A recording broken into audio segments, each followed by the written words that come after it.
Right, so welcome back to Adventure 82 on a blowy day where I've forgotten my hat and I look like a slightly thinning old man. Maybe I am, I don't know. Anyway, we're back at Millbrook Station, but we're not here for that. We did that last year. Videos somewhere around my head, probably. What we're actually here for is something else. Something German. So, come along, Erica. So as we covered last year, along here you had your JER railway, and as we also was mentioned last year, what happened during that time was obviously the railway went bankrupt in the 1930s. Track was lifted, but the track bed was left laid down. All the track bed for the JER and the Western Railway, the JR&T, were relaid in German narrow gauge track by the Germans during the occupation. But they didn't just leave it there. Thank you, Post. They also added bits, and one of the bits they added was a train depot. So that train depot was where most people now would know Seafield Avenue to be.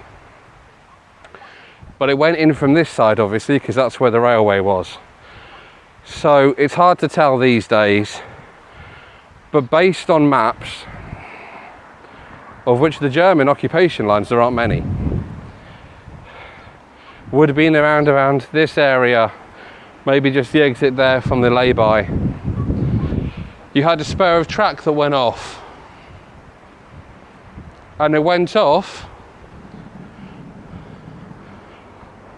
on an angle, and it went and curved across what's now Victoria Avenue that didn't exist yet, and into where these houses are, which also didn't exist yet. This was a field.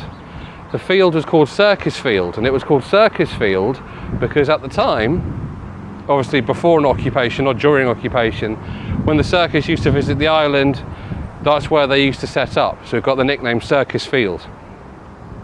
Circus Field, though, by the Germans, was completely dug up, surfaced with track supporting material, and then covered over, as you would imagine then, with ballast, track laid. And then they had a whole train depot here going through to Seafield Avenue, which we're now going to go and have a look at on the other side, because Seafield Avenue you cannot access from this side. But it used to be multiple tracks here, and it's where they used to store all their cargo that used to come in from the harbour down the way there. They used to have storage facilities here, and they used to use a storage depot that was left behind by the JER at the Green Street depot, which we've already covered that as well. If you find, also we'll be doing more on these occupation lines later on in the year, but for now, let's go over and have a look at where this first of 3 curiosities today in one lost hotel was. Right, so we're now in Seafield Avenue. We came in just at the top there, we're not far in. But all this area, these houses, these were all built in the 60s after the railway was pulled up. And you can see it's quite an expansive land. So this would have been quite for Jersey, for a small island that's only 9 by 5, quite a large storage area. And you can see here how far, if you look just over the yellow house here, you can see just how far across it goes back to the avenue, because that house you can see through there is on the avenue side. But all this would have once been railway train storage and sidings. Wouldn't know it now. That's what makes it a curiosity. Next one.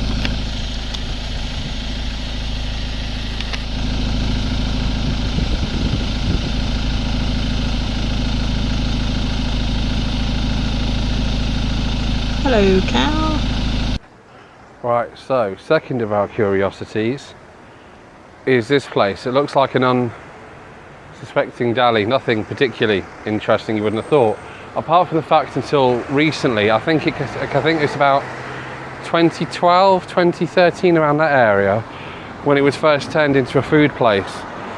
This was the, still had the labelling up here as well that said the Jersey Eastern Railway Terminus, because what this was when the railway was still there, which we've been doing, this was the terminus where you'd be able to get, you'd had the bar downstairs and you had a hotel upstairs for people who were visiting.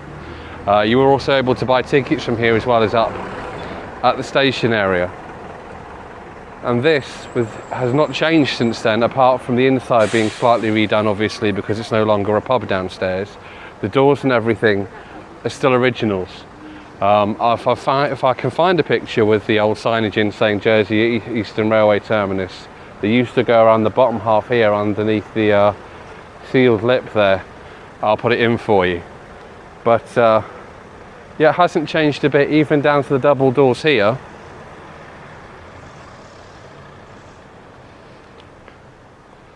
We've still got the old sign saying children with parents welcome upstairs.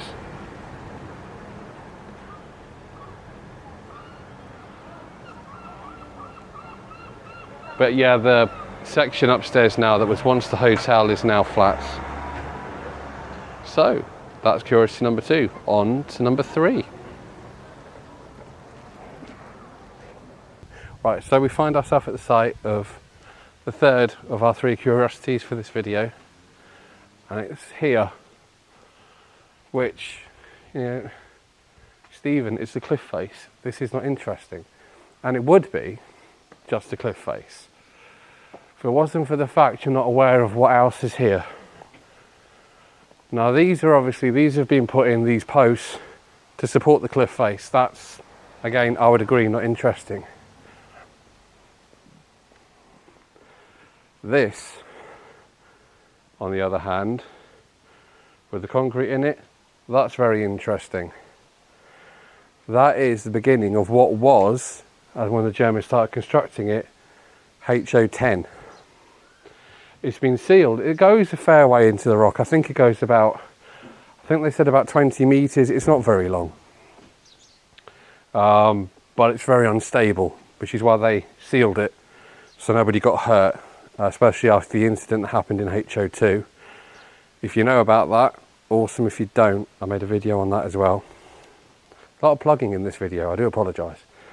But yeah, this is what's left of the entrance to HO10, German tunnel that never was. Just down the road from here, you have HO4. Which is owned by Jersey Waterworks, and they've said I can go in and film it. Never seem to get to the point where they let me in, so when they do eventually let me in, we'll be able to go and see that one. But for now, HO10, and I wonder how many people park in this car park who live in these flats and don't even realise that's there. Right, now to the Lost Hotel.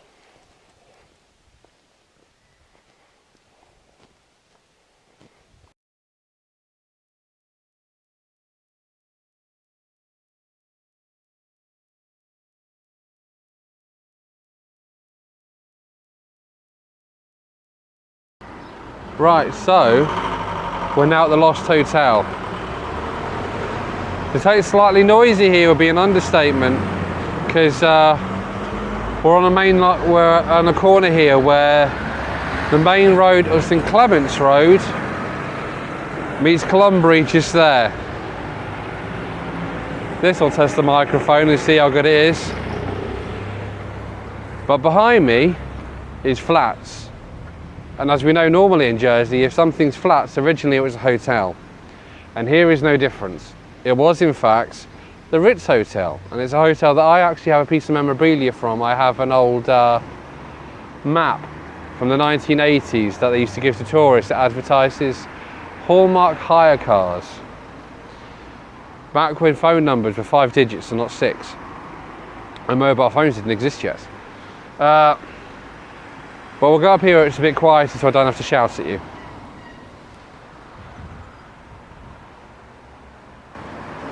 Right, so all along here used to be the hotel, all this cream block of flats.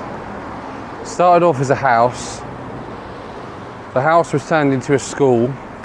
The school was expanded upon and it was turned into a hotel. The hotel was met with the 1990s. We don't need tourism anymore, we've got finance. So it was rather briskly in the early 90s demolished, turned into this.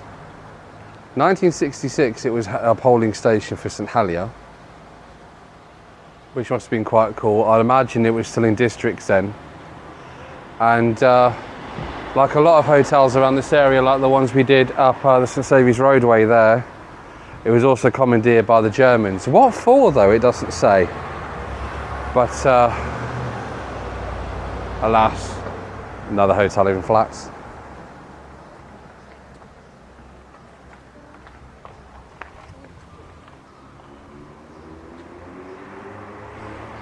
And this is our honourable mention, and the clue, it's in the name, Metropol Apartments.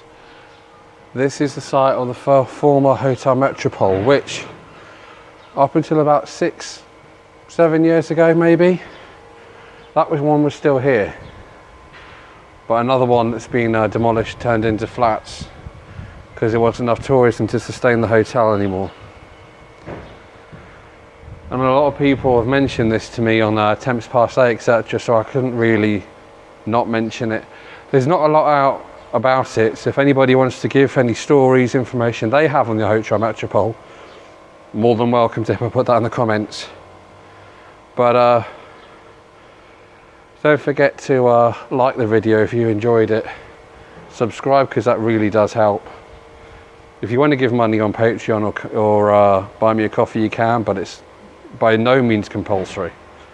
And thank you guys for watching, and I will see you next week from somewhere else in Jersey for now, because we're getting quite expensive, because it's going to get quite everywhere, because you're going to have Jersey, but then you're going to get a bit of Salzburg mixed in.